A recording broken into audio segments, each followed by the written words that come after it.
अगर ये ईश्वर सृष्टि का निर्माता है तो ईश्वर कैसे बनी?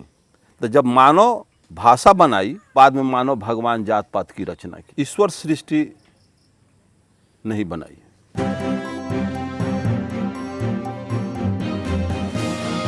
हेलो फ्रेंड्स, मैं गौतम कुमार आप सबको एक बार फिर से अरिजीत सिंह के ऑफिशियल टीवी चैनल में स्वागत करता हूं। साथियों, आज का वीडियो काफ़ी खास है क्योंकि आज की इस वीडियो के माध्यम से जो जानकारी आपको प्राप्त होने वाला है वो अक्सर आप अपने मन में कभी ना कभी जब आप अकेले बैठते होंगे या पूरी दुनिया के बारे में सोचते होंगे, अंधविश्वास के बारे में सोचते होंगे, तो यह जो प्रश्न जो कि मैं माननीय अरुण कुमार गुप्ता जी से करने वाला हूँ वो प्रश्न आप खुद से ज़रूर पूछते होंगे और आपको जवाब कहीं नहीं मिलता होगा।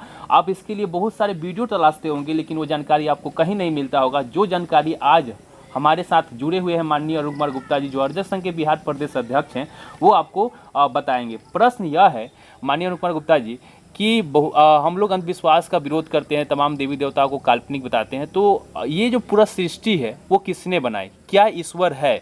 दिन और रात कैसे होते हैं? इन तमाम जानकारी के ऊपर आप प्रकाश डालें और हमारे तमाम दर्शकों को ये बताएं कि आखिर दिन और रात कैसे होते हैं, ये पूरी सृष्टि कैसे बनी, ये दुनिया चल कैसी रही है। इन तमाम जानकारी पे आप प्रकाश डालें ताकि हमारे जो मूल निवासी समाज के जो तार्किक साथी हैं, जो तर्क करना चाहते हैं, विचार करना चाहते हैं और किसी को समझाना चाहते हैं, तो वो हर बार ऐसे प्रश्न में फंस जाते हैं और समुचित जवाब नहीं देने के कारण उनको लगता है कि नहीं, ये जो सृष्टि है वो शायद भगवान ने ही बनाई हो। उनको इस बात को मान लेने पे मजबूर होना पड़ता है। तो आज ऐसा जवाब दीजिए ताकि इन सभी चीज़ों पे पर्दाफाश हो सके और हमारे समाज के लोग समझ सके। कहना है कि ईश्वर सृष्टि नहीं बनाई,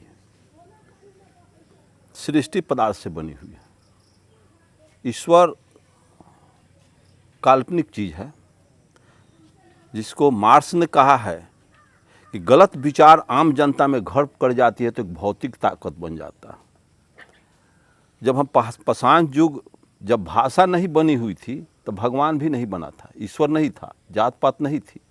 तो जब मानव भाषा बनाई, तो जब मानव भाषा बना ली तो बाद में मानव भगवान जात पात की रचना की। अगर दुनिया की तमाम भाषाओं को छीन लिया जाए किसी विद्वान से कि एक भी भाषा में ईश्वर का नाम या किसी का नाम नहीं लेना है, तो भाषा विहीन इंसान और पशु में कोई अंतर होगा?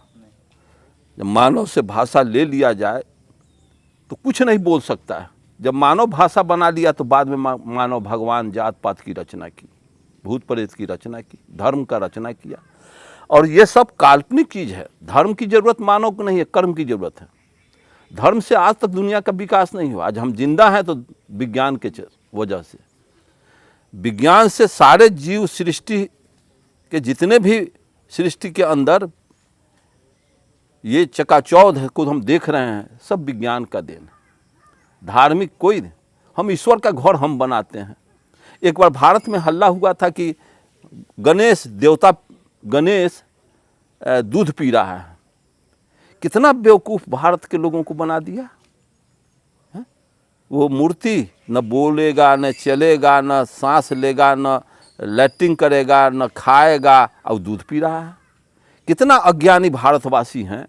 यहाँ का मूलवासी को बेवकूफ़ बना करके इन लोगों ने रख दिया कि तर्क न करे, बहस न करे, विज्ञान से कोई वास्ता नहीं। चूँकि सिलेबस इस तरह का बना रखा है कि कोई यहाँ वैज्ञानिक सोच को डेवलप नहीं होने देगा। तो सृष्टि पदार्थ से बनी है। अगर ये ईश्वर सृष्टि का निर्माता है तो ईश्वर कैसे बनी? ईश्वर का निर्माण हुआ होगा तो पदार्थ से नहीं हुआ होगा। इसका मतलब पदार्थ पहले, पदार्थ का न नाश होता है न पदार्थ का निर्माण होता है। ये क्लियर बात है। अगर ये ईश्वर के द्वारा संचालित हो रहा है, ग्रह उपग्रह सारे ईश्वर के द्वारा चलाए जा रहे हैं, तो कोई प्रमाण प्रूफ तो कोई है नहीं। सिर्फ कह दीजिए, अब मानना है तो मानिए, कोई प्रमाण प्रूफ देने की ज़रूरत नहीं है, मानने की चीज़ है, ये कहेंगे। और सूरज, अगर सूरज इस समय विलुप्त हो जाए, सूरज इस समय प्रकाश ऊर्जा देना बंद कर दे तो पृथ्वी रुक जाएगी। जितने ग्रह उपग्रह हैं सब रुक जाएंगे। मैं एग्जाम्पल दे रहा हूँ, वैज्ञानिक एग्जाम्पल।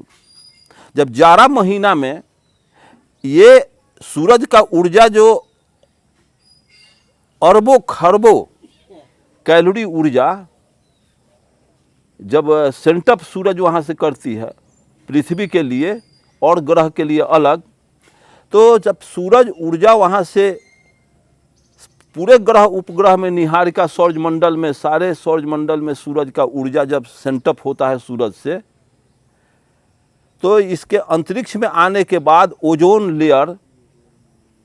लेयर के ऊपर 1 मीटर के डायमीटर में जितना ऊर्जा उस समय वहाँ करा आता है, वो छन करके हमारे पृथ्वी पर ओजोन से छन करके जो आता है, जो घातक किरण वहीं रह जाता है बाद बाकी यहाँ आने से। तो ओजोन के ऊपर जितना सूरज का ऊर्जा में गर्मी है, 1 मीटर के डायमीटर में 70 हॉर्स पावर का मशीन चलेगा।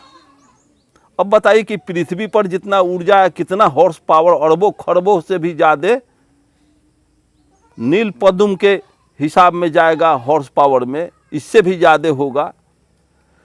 तो इस वजह से ऊर्जा के आने से पृथ्वी चलती है, चाहे कोई ग्रह उपग्रह एक दूसरे के चक्कर में लगे हुए हैं।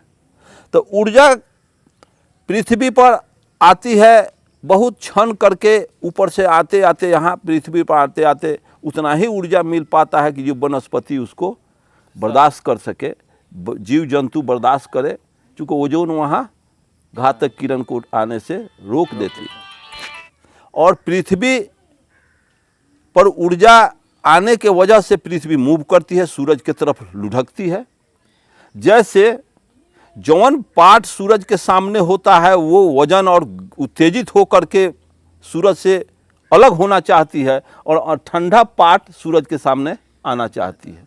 जैसे कि जाड़ा महीना में, पूष माघ के महीना में आप कभी घूर तापते होंगे, बहुत बड़ा लफ धिनोर जिसको धधकता हुआ आग का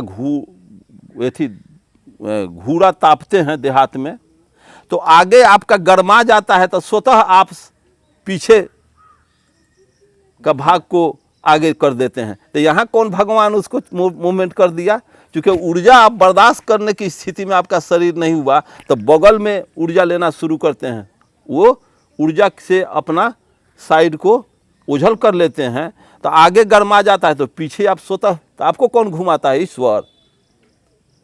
जब साधारण आग के ऊर्जा से आप आग धिनोर आग का एथी आनंद ले लेते हैं, तो जब आगे का पोजीशन आपका गर्मा जाता है तो तुरंत आप घूम करके इस पोजीशन में आ जाते हैं कि अब इस साइड, बैक साइड हमारा गर्मा जाए, बगल का साइड गर्मा जाए, इसलिए आप घूम घूम करके गर्माते हैं। हम लोग भी उसी तरह से किए हैं। तो जब साधारण ऊर्जा से, खरपतवार के ऊर्जा से आप घूम घूम करके ऊर्जा लेते हैं, इसी तरह से पृथ्वी सूरज का घूम घूम करके ऊर्जा लेती है। इसलिए 1 सेकेंड में पृथ्वी का चाल 10,000 किलोमीटर है। ऐसी स्थिति में चूँकि सूरज का ऊर्जा भी पदार्थ है। तो साथियों, इस वीडियो के माध्यम से आपको इस बात की नॉलेज हो गई होगी, आपको इस बात की समझ हो गई होगी कि आखिर जो आप सोचते हैं कि ये पूरी सृष्टि ईश्वर ने बनाई, ईश्वर ने नहीं बनाई। क्यों नहीं बनाई? आपको माननीय अरुण कुमार गुप्ता जी ने बहुत ही सिंपल तरीके से समझाया है कि पूरी सृष्टि पदार्थ से निर्मित है, और पदार्थ की गतिशीलता के कारण ये पूरा कार्य हो रहा है। दिन होना, रात होना, बारिश होना से लेकर तमाम कार्य जो ये पृथ्वी के ऊपर हो रहा है, ये सारी चीज़ पदार्थ की गतिशीलता के कारण, सूरज के कारण। सूरज कैसे मतलब कि परिक्रमा करते हैं, तमाम जानकारी। साथियों, इस वीडियो के माध्यम से हमको पूरा विश्वास है कि आपको संपूर्ण जानकारी मिली होगी, और इसी तरीके की वीडियो और अंधविश्वास का पर्दाफाश मैं अपने वीडियो के माध्यम से करता रहता हूं। तर्क, बुद्धि, विवेक का इस्तेमाल करते हुए आप सभी को वैज्ञानिक विश्लेषण के साथ इन तमाम अंधविश्वास पे पर्दाफाश करते रहता हूं। तो इसी तरीके की वीडियो को देखने के लिए मेरे अर्जक संघ ऑफिशियल टीवी चैनल को जरूर सब्सक्राइब कीजिएगा। ऐसे ही वीडियो मैं आप सभी के लिए लेकर हाजिर हुआ करता हूँ। अगर आपके ही मन में कोई प्रश्न है तो मेरे इस वीडियो के नीचे कमेंट में कमेंट कर दीजिए अपने प्रश्न को, जो आप जानना चाहते हैं। अगर मुझे लगा कि नहीं, आपकी जो ये प्रश्न है वो काफ़ी अच्छा है, इस पे वीडियो बनानी चाहिए, तो मैं पक्का वीडियो बनाऊंगा और अपने चैनल पे अपलोड करूंगा, जिससे आपकी जानकारी प्राप्त हो सकेगी। मिलते हैं अगले वीडियो में, तब तक आप अपने परिवार का ध्यान रखें। जय अर्जक।